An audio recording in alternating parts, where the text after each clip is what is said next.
دنیا بھر میں لوگ اس وقت بہت تیزی سے مسلمان ہو رہے ہیں،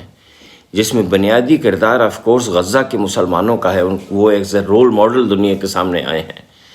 تو اب ہو یہ رہا ہے کہ بہت سارے جو نیو مسلمز ہیں وہ ان کانٹیکٹ آ رہے ہیں بورن مسلم سے، ہم جیسے جو لوگ ہیں، اور وہ آن لائن بھی ہے اور وہ مسجدوں میں بھی جا رہے ہیں ویسٹرن ورلڈ میں، اور وہاں ان کا کانٹیکٹ ہو رہا ہے۔ تو جتنے بھی نیو مسلمز ہیں ان سے میری 3 درخواستیں ہیں کہ جب وہ پاکستانی مسلمانوں سے ملیں تو 3 چیزوں کا خیال رکھیں۔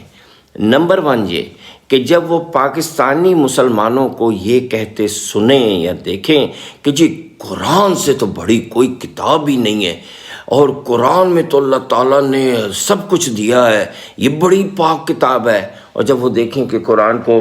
یوں چوم کے رکھا جا رہا ہے الماریوں کے اوپر،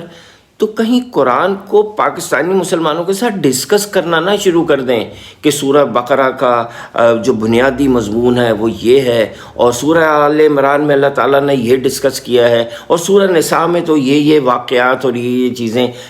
پوائنٹ سامنے لائے گئے ہیں۔ نہ، ان کو صرف عقیدت ہے۔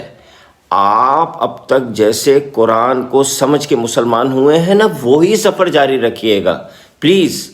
دوسرا، جب آپ نیو مسلمز پاکستانی مسلمانوں کو یہ کہتے سنیں نا کہ ہمارا سچا نبی محبوب اللہ تعالیٰ کا سچا نبی، اور وہ جذباتی کلمات، تو کہیں پھر پاکستانی مسلمانوں کے ساتھ آپ سیرت کے واقعات ڈسکس مت کیجیے گا کہ جی بدر میں اللہ کے نبی نے یہ اسٹریٹجی کی تھی، اور معاہدے جب وہ کرتے تھے تو یہ ان کے معاہدوں کی خاص بات ہوتی تھی، اور جب وہ امہات المومنین کے ساتھ ڈیل کرتے تھے تو فلاں جگہ انہوں نے حضرت خدیجہ سے یہ کہا اور عائشہ سے۔ نہ، انہوں نے کوئی نہیں پڑھا شڑا ہوا، اس ٹینشن میں مت آئیے گا کہ جب وہ آگے سے بالکل آپ کو بلینک ملے۔